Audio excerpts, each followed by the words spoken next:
Okay, we are doing part 2 of using mathematical induction to prove summations. So this is the second example. The question is asking us to use mathematical induction to prove that the sum of the first n consecutive odd numbers is n squared. All right, so now we're talking about consecutive odd numbers. Right now, what is important, and this is something that you must just actually know off by heart, is that an algebraic expression for any odd number is either 2n plus 1 or 2n minus 1, depending on what your starting n value is.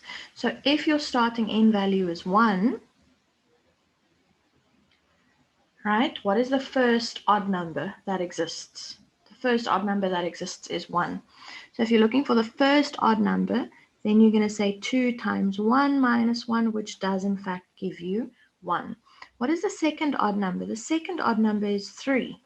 All right, so the second number in our series of odd numbers basically is 3. So if we now sub in 2 for n over here, then we do in fact get 3. All right, so if they are talking about the first n consecutive odd numbers, I'm going to work with 2n minus 1, because this will give me, if I'm subbing in n equals 1, it will give me the first odd number. If I'm subbing in n equals 2, it will give me the second odd number.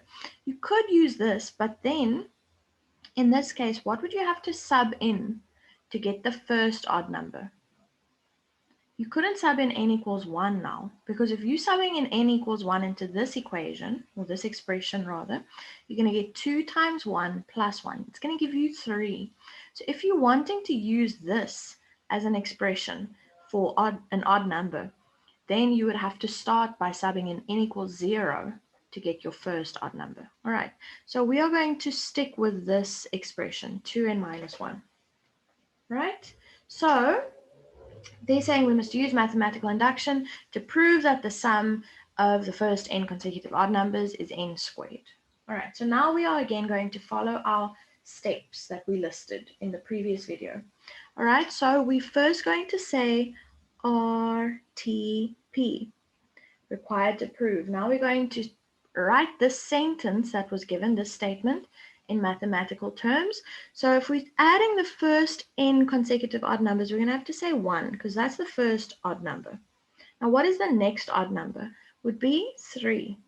The next odd number would be 5. All right, so we're going to say 1 plus 3 plus 5. You can list some more if you wanted to, but it's also fine if you just do these ones, and then plus.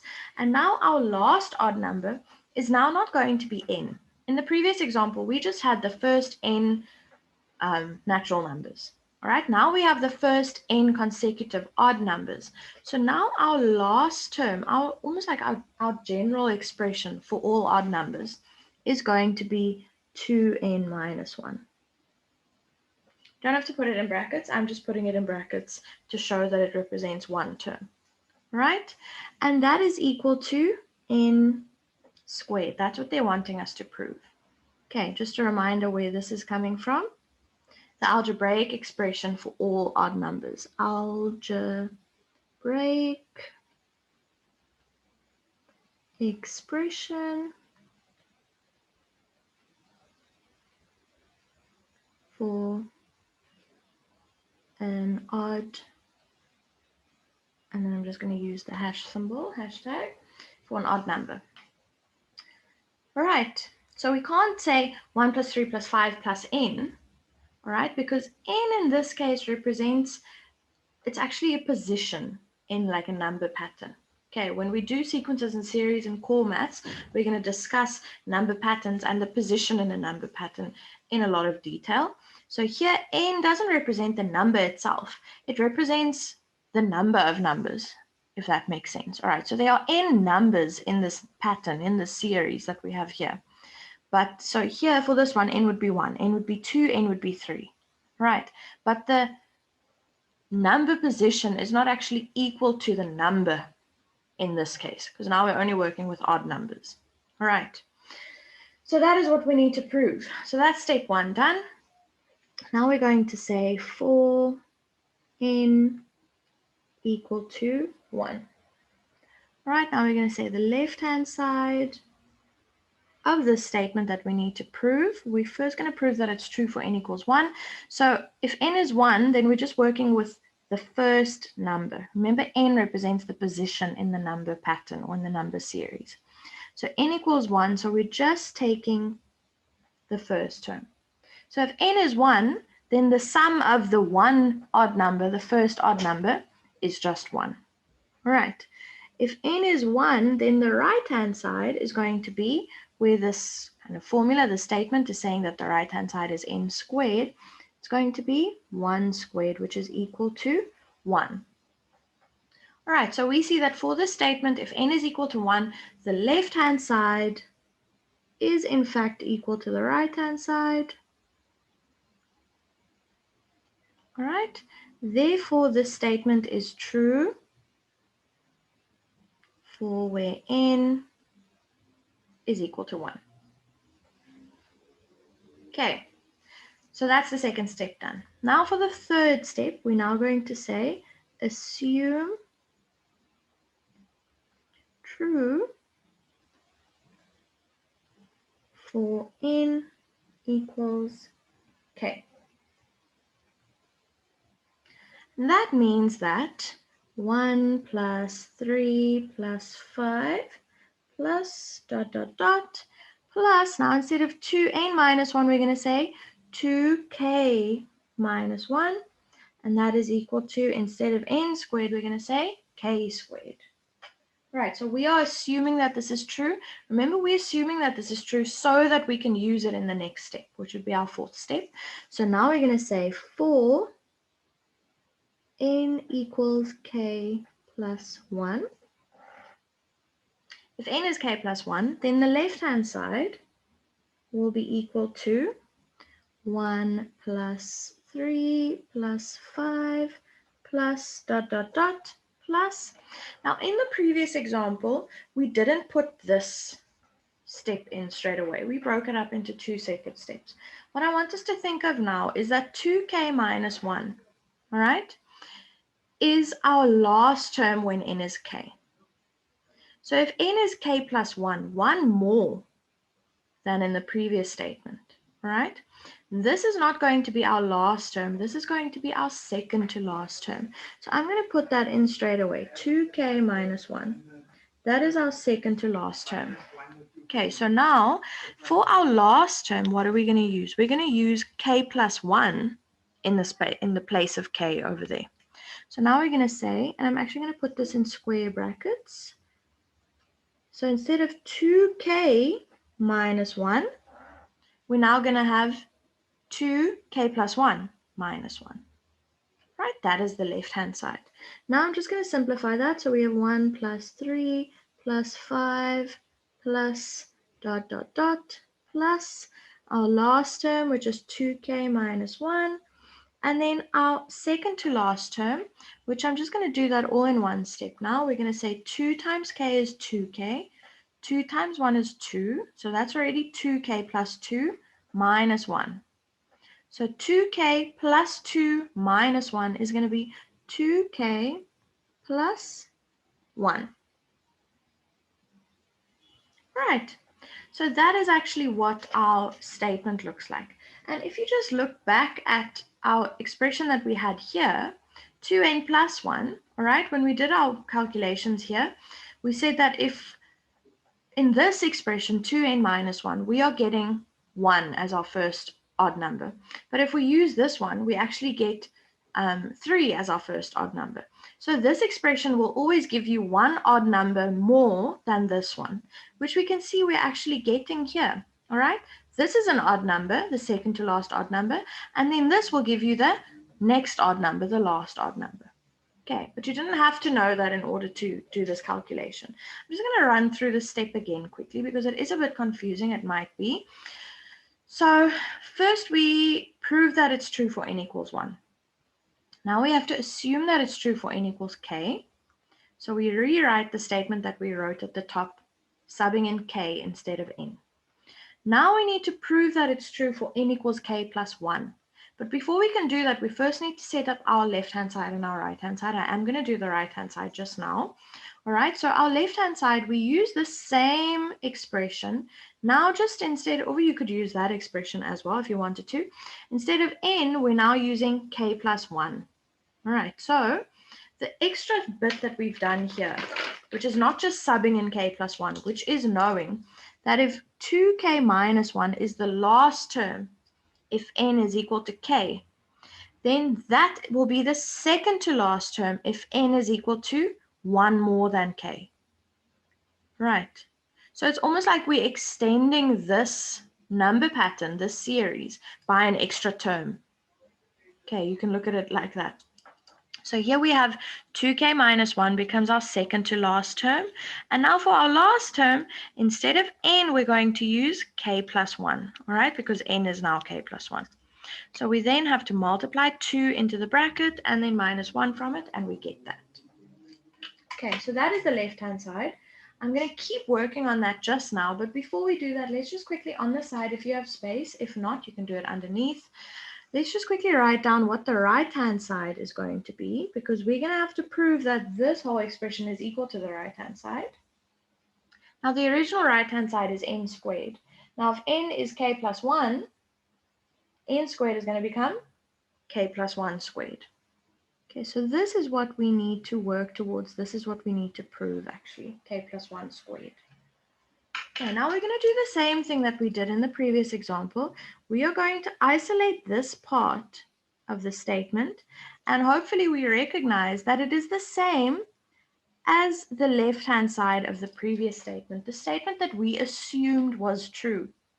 Now, if we're assuming that it's true, it means that this statement is equal to k squared, which would mean that because we're assuming that it's true, we can now sub this k squared in the place of this whole underlined statement, because it's the same underlined statement. And guys, that's what you're always going to have to work towards. Your line that you have assumed is true, your left-hand side, you're going to have to rewrite this statement, and in some way it's going to have to contain the left-hand side so that you can use the right-hand side of that assumption. Okay, that's why we're making that assumption, so that we can use it. Okay, so now in the next step, instead of that whole underlined statement, I'm just going to write k squared. And what else was left? Plus 2k plus 1. Now I'm hoping that you guys can notice that this is a trinomial that we can factorize. It's a straightforward one. We have no number, well, we have a number in front of k squared, but it's 1 in this case, so it's an easy one to factorize. So we're looking for factors of 1. The sum of those factors must equal 2. So it's just going to be 1 and 1. All right, so it's going to be k plus 1, k plus 1, which is equal to k plus 1 squared, which is equal to the right-hand side. There we go, our proof is done. Okay, now before we can actually finish this question off, we need to write our final statement, basically our conclusion. So now we're going to say, therefore, if true for n equals k, then true for n equals k plus 1. That is what we did in these last steps. So we assume that it's true for n equals k, and then we could use that to prove that it will be true for n equals k plus 1. All right? Meaning that it will be true for consecutive numbers. All right. So now if true for n equals k, then that means that it is true for n equals k plus 1. Since in our first step, we prove that it is true for n equals 1, right? Now, if you are saying that k is 1, then it would have to be true for k plus 1, 1 plus 1, for n equals 2 as well. So if it's true for n equals 1, and we've just proven that it will be true for consecutive terms, that means that it will be true for n equals 2, n equals 3, and so on. So fourth, I suppose you can also say. Therefore, it will be true for all n element of natural numbers. And what did they say? They actually specified what n is in this case. All right, n will represent all consecutive odd numbers. Right, and consecutive odd numbers, they will all be natural numbers, because if you start at 1 and then 3 and then 5 and so on, they will all actually be natural numbers.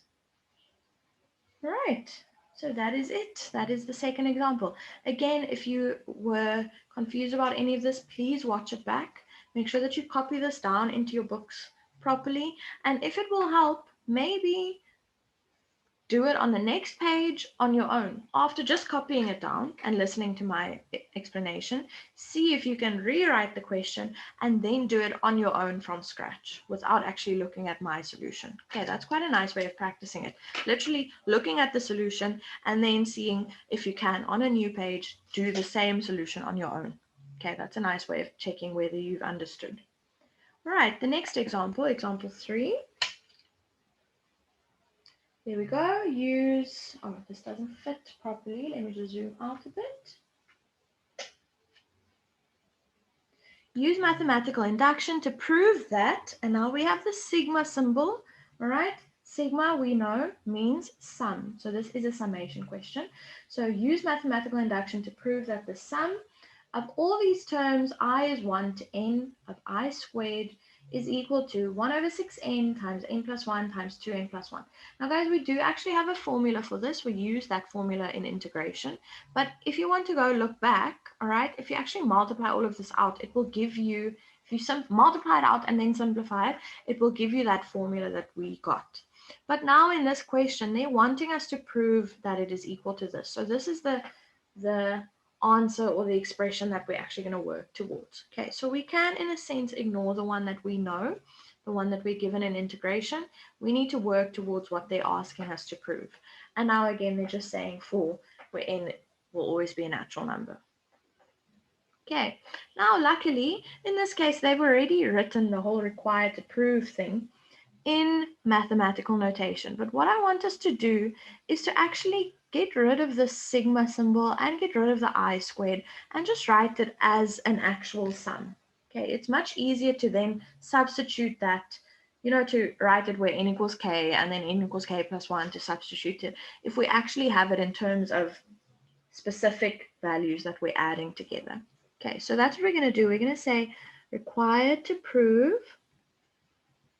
Now this whole sigma thing is saying from I equals 1 to n. All right, so for the last term, instead of I, we're going to use n, right? But for our first term, instead of I, we're going to use 1. So our first term, instead of saying that the first term is I squared, it's going to be 1 squared. All right, so that is our first term, 1 squared. You can obviously just write 1 if you want, but it's often quite useful to see the actual pattern as it emerges. The second term is going to be where I is 2, so 2 squared. The third term will be 3 squared plus dot dot dot plus, now our last term is going to be n squared, because that's what they're telling us in the sigma notation. Remember, whatever is written at the top or above the sigma symbol is what you must sub in instead of I in your final term, in your last term. So that's going to be n squared.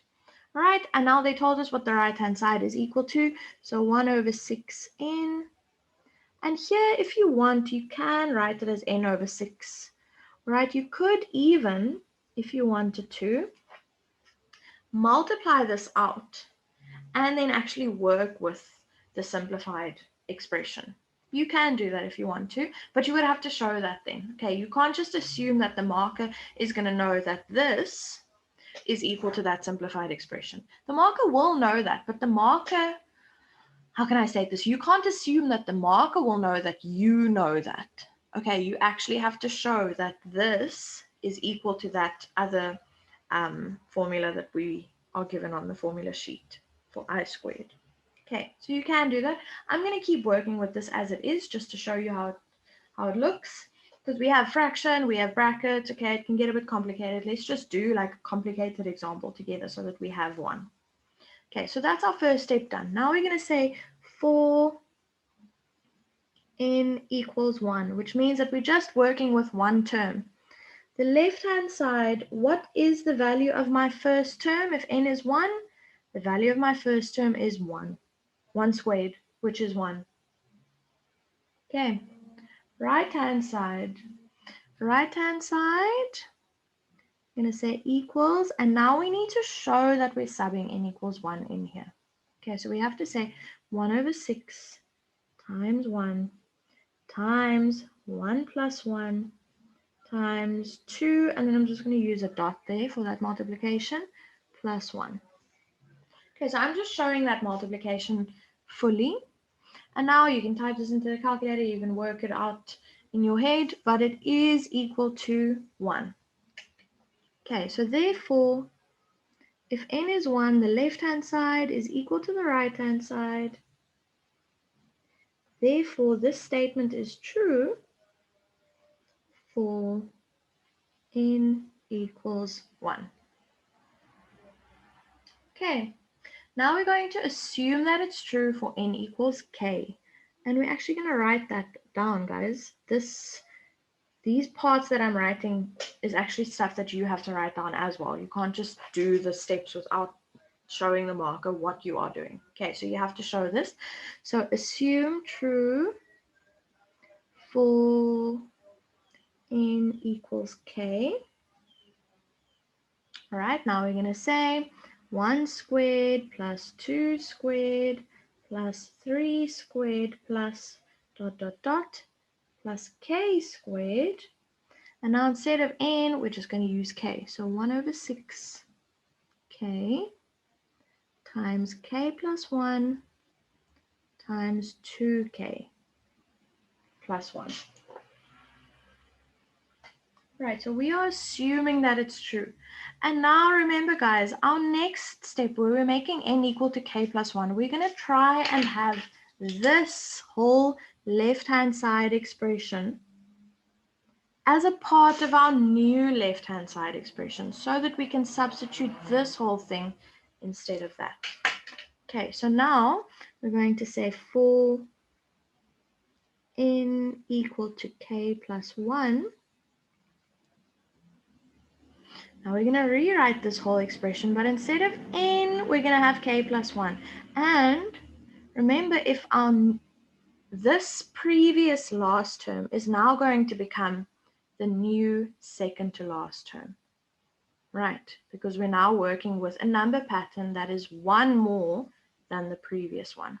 That's also important. So we're going to say 1 squared plus 2 squared plus 3 squared plus dot dot dot plus our second to last term is k squared, and our last term is now k plus 1 in brackets squared.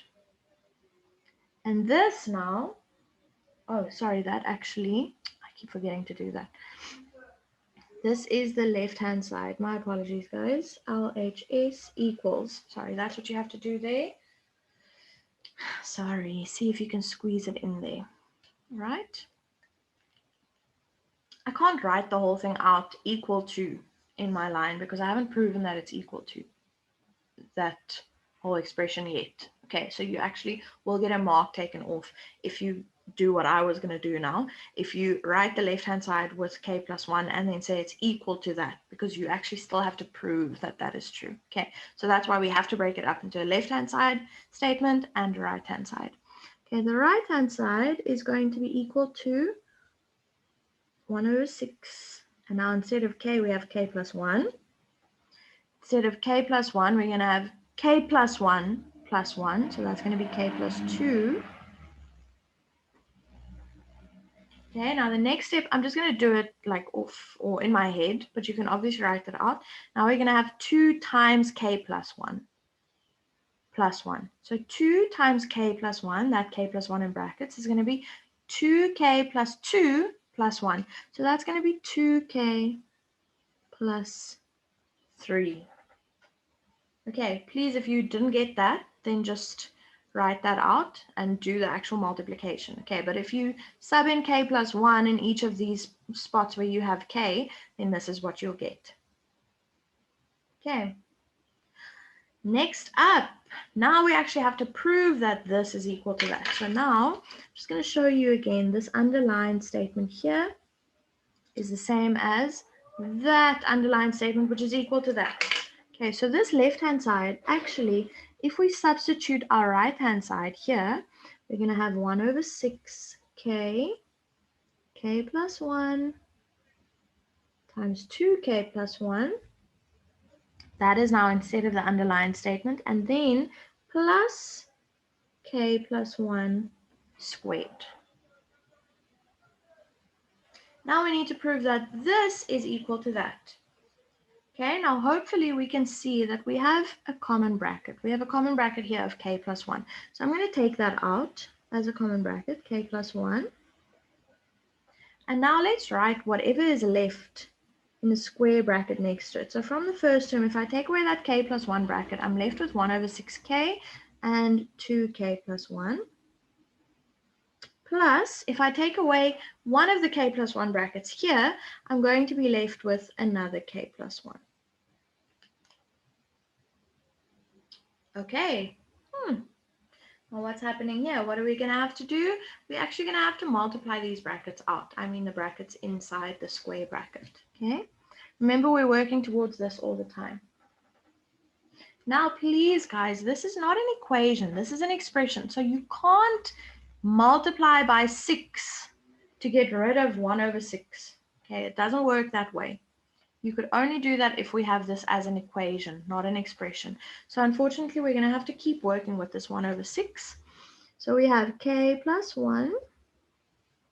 And then here in brackets, we're going to have 1 over 6k times 2k, right? 1 over 6 times 2 is going to give you 1 over 3k squared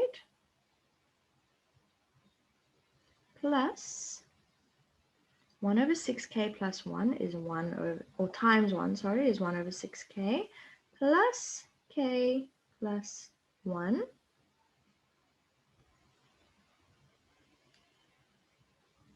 Right, now this is going to give us a trinomial, not a very nice one, but a trinomial, definitely, k plus 1. Now, we can add this together, so we can say 1 over 3k squared plus, what's 1 over 6 plus 1 is 7 over 6k plus 1. But if we look at what we're working towards, we actually don't want that 1 over 6 to be in our trinomial. Do you see? We have a 1 over 6 in front, and we have a k plus 1, and we have a k plus 2, 2k plus 3. Right? So what we're going to have to do here actually is we're going to have to take out 1 over 6 almost as a common factor from this bracket. Right? Even though it actually isn't a common factor, because 1 over 6 technically isn't a factor of 1. But you'll see what we're going to do now. So please, it's important that we remember what we're working towards. We have a k plus 1, and we have a trinomial that we can factorize to give us this, but not quite yet because that 1 over 6 needs to go out. Okay, so that's what I'm going to do. I'm going to take that 1 over 6 out, and I'm going to keep my k plus 1 bracket. And now you can use your calculator for this if you want, but now we're going to have to actually do this. Remember, when you take a number out as a common factor, you divide by that number. So you're going to have to say a third divided by 1 over 6, right? And that is actually 2. So 2k squared. Just on the side, we can do it like this. A third divided by 1 over 6. Remember, when you divide by a fraction, you can tip in times. So it's a third times 6 over 1. So that is then 2, right? Because you have your cancelling out thing. Now 7 over 6 divided by 1 over 6 is going to be 7. Right? Again, you can do it on the side. You can do it on your calculator. And then 1 divided by 1 over 6 is actually 6. Right. So I'm taking out that 1 over 6. You could have done it earlier. Right? You could have done it in this step, you could have done it in that step over there, you could have done it at different times, but basically we do need to take it out because we need to keep in mind what we're proving. Right, now this trinomial, you can use your silver calculator to factorize it, which I would suggest you do, Or you can just check, if I factorize it to this, because I know I'm working to this, hey? If I factorize it to this, will it actually work? Let's quickly multiply these two brackets out and see if we do in fact get 2k squared plus 7k plus 6. K times 2k is 2k squared. 2 times 2k is 4k plus 3k, which is 7k, and then 2 times 3 is 6. Okay, so we know, because we know what we're working towards, we can just double check that we do actually get that if we try and factorize that trinomial. So we get k plus 2 and then 2k plus 3. All right, equals right hand side. Therefore, now we need to do that whole thing again. If true for n equals k, then true for n equals k plus 1. So if true for n equals 1, which we proved up there, right? We proved that that is the case. Then it will also be true for n equals 2, n equals 3, and so on. Therefore, true for all natural numbers.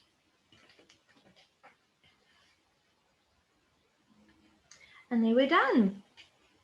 All right, I was going to do another example. I think I'm going to leave it for now.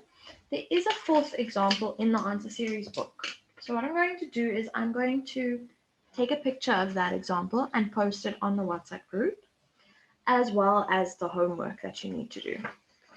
So in the answer series book, there is quite a lot of stuff that you can do. So it's exercise 13.1. Let me just write that down. So I'm going to say here, C group for example 4.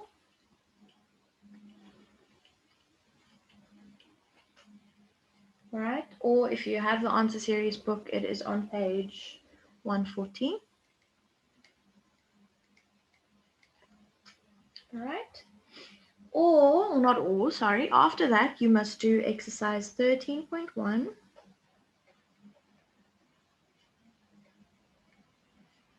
On page, it also starts on page 140. You'll see that example, or question 1 rather, is a fill in the blanks thing. I'm not going to let you do that. I want you to do number 2, right, which are just questions where you have to use mathematical induction to prove each of them. But I'm not going to give you all of them to do. It does go from A to H. But I want you to do kind of a variety of them. So I'm going to give you A, then C, then E, and then G. All right, so 4 of them. Then number 3 is where they are giving you mathematical induction proof that has already been done.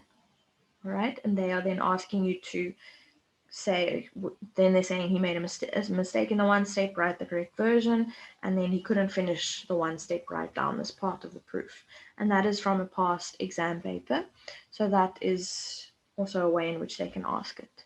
All right, so that is your work. It is quite a lot of work. So A, C, E, G, and then 3.